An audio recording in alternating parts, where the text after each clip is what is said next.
Picture this. You wake up tomorrow morning, stumble to your bathroom mirror, and for the first time in your life, you see yourself exactly as others. See you not the reversed image you are used to, not the carefully angled selfie version, but the actual you that everyone else encounters. Would you even recognize that person staring back? Here is the mind-bending truth that most people never fully grasp. You are simultaneously the person you know most intimately and the person you'll never truly know at all. You've spent every conscious moment of your existence trapped inside your own head, yet you have absolutely no idea what it is like to be on the receiving end of your presence. Think about it. When you speak, you hear your voice filtered through your skull bones, creating a deeper, richer sound than what actually reaches other people's ears. When you laugh, you feel it from the inside out, but you'll never experience the way your laughter lands in someone else's emotional space. You know every thought that crosses your mind, but you'll never know which of your unconscious micro-expressions are broadcasting those thoughts to the world. You are like a radio station that can't tune into its own frequency. And yet, despite this fundamental blind spot, millions of people pack their bags every year and head off to find themselves in foreign countries. They board planes thinking that somehow, magically, a different zip code will unlock the mystery of their identity. It is the most beautiful delusion in human psychology. You want to know what actually happens when you travel to find yourself. You discover that you've been playing the wrong game entirely. You thought you were the seeker in an elaborate game of hide and seek with your authentic self. But here is the plot twist that nobody sees coming. You've been hiding this whole time, and everything you are running from has been patiently seeking you out. Life is ridiculously good at tracking you down. It doesn't matter if you are sitting in a monastery in Tibet, or backpacking through Southeast Asia, or nursing a beer in some tiny European village where nobody speaks your language. Your patterns, your problems, your fundamental questions about existence will find you faster than international Wi-Fi. So there you are, in some impossibly charming foreign cafe, watching strangers live their impossibly complex lives. And suddenly, you are hit with a realization that should be obvious, but feels revolutionary. Every single person you see is living a story just as intricate and meaningful as yours. That businessman checking his phone obsessively. He might be waiting to hear if his daughter's surgery went well. The teenage girl sketching in her notebook. She could be designing the building that will house the next great scientific breakthrough. The elderly woman feeding pigeons. Maybe she has been doing this exact routine for 30 years since her husband died. And those pigeons are now the most consistent relationship in her life. Each of these people has woken up this morning with a head full of thoughts you'll never access, worries you'll never understand, dreams you'll never witness. They've got inside jokes with people you'll never meet, childhood memories that still make them smile when they're alone, and fears so specific and personal that they've never told them to another human being. And here is the really wild part. To every single one of these people, you are just as mysterious and unknowable. You are not the main character of their story. You are barely even a supporting character. You are more like a random pedestrian who happens to walk through the background of one scene. Maybe not even important enough to be remembered by the time the credits roll. This should feel devastating, but it is actually the most liberating thing you'll ever realize. It means you can stop performing for an audience that isn't really watching. Everyone else is too busy being the star of their own production to spend much time critiquing your performance. But here is where it gets even more interesting. The stories people tell about you when you are not around reveal almost nothing about you, and everything about them. When someone calls you too sensitive, they're really saying, I am uncomfortable with emotional depth. When someone describes you as lucky, they're revealing their own relationship with effort and opportunity. When someone thinks you are confident, they might be projecting what they wish they felt about themselves. We're all looking at the world through the lens of our own experience, which means we're never really seeing anything objectively. We're seeing everything autobiographically. The sunset that makes you think about mortality might make the person next to you think about their wedding day. Same sunset, completely different movies playing in your heads. This is why there are 8 billion completely different versions of reality happening simultaneously on this planet. 8 billion people each convinced that their internal movie is the most accurate representation of what is actually going on. 8 billion directors, stars, and audiences all rolled into one, each telling themselves the story of their life in real time. And the people who end up playing major roles in your story, most of them got there through pure astronomical chance. You happened to be in the same place at the same time, maybe multiple times, until proximity and timing created what we romantically call fate, or destiny, or meant to be. Your best friend might be your best friend because you were assigned seats next to each other in 7th grade.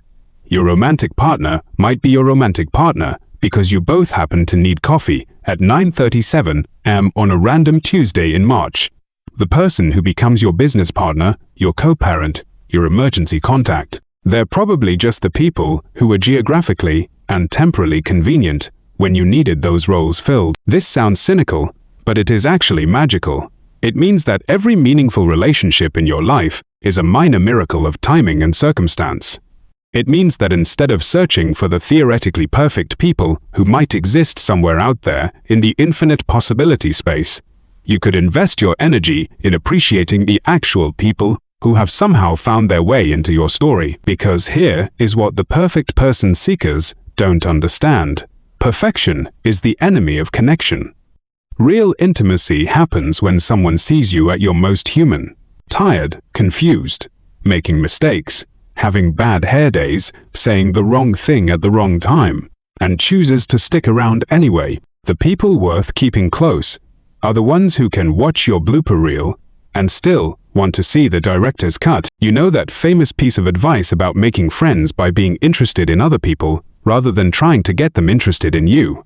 It is not just a social strategy, it is a complete paradigm shift. When you stop trying to be fascinating and start being fascinated, everything changes. Most of us spend enormous amounts of energy trying to construct the perfect version of ourselves for public consumption. We curate our social media, rehearse our stories, practice our facial expressions in mirrors. We're like method actors who never break character, constantly performing a role we think will make us more likable, more impressive, more worthy of love and attention. But here is what nobody tells you. While you are busy performing your carefully crafted persona, you are missing out on the far more interesting performance happening right in front of you.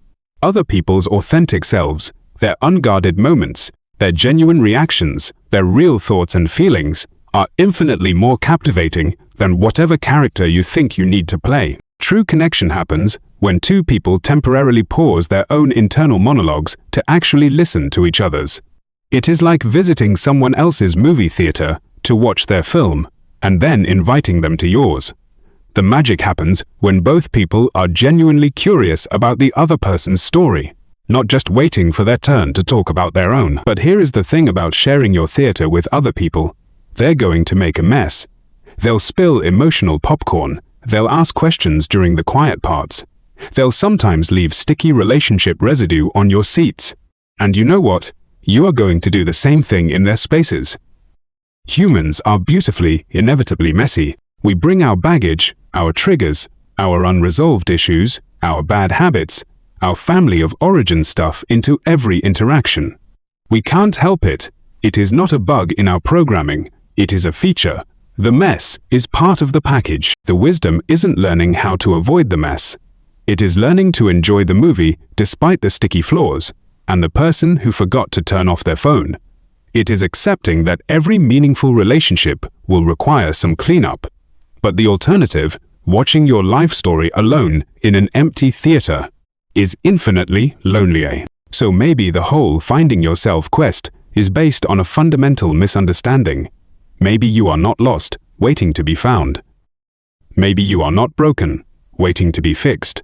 Maybe you are not incomplete, waiting to be made whole. Maybe you are already here, already complete, already enough, and the only thing you need to find is the courage to show up authentically to whatever theater you happen to be sitting in today. Your true self isn't hiding in some exotic location or waiting to be discovered through the right combination of experiences. It is being created right now, in this moment, through the choices you make about how to treat the other 8 billion storytellers sharing this planet with you. You'll never see yourself clearly, and that is okay. You'll never know for certain how others perceive you, and that is okay too. But you can choose to see others clearly. You can choose to be genuinely curious about their stories. You can choose to show up with kindness and attention and authentic interest. And in making those choices, moment by moment, interaction, you'll discover that the self you were searching for was never hidden anywhere. It was always right there, being expressed through how you choose to engage with the beautiful, messy, complex reality of being human, alongside 8 billion other humans who are just as confused and hopeful, and scared and wonderful as you are. The theater of your life will keep playing whether you are paying attention or not. The only question is, are you ready to stop hiding in the projection booth and start engaging with the story that is already in progress? Because here is the beautiful truth that makes all of this mystery worthwhile. You may never know who you really are, but you get to decide who you are becoming, and that decision happens fresh every single day, in every single interaction, in every single choice, to either hide from the story or step into it fully. The 8 billion theaters are all showing different movies, but they're all part of the same incredible, chaotic, heartbreaking, life-affirming human experience. And your ticket isn't just for your own show, it is for the whole festival. Welcome to the theater. The movie's already started, but don't worry, you haven't missed anything that can't be figured out along the way.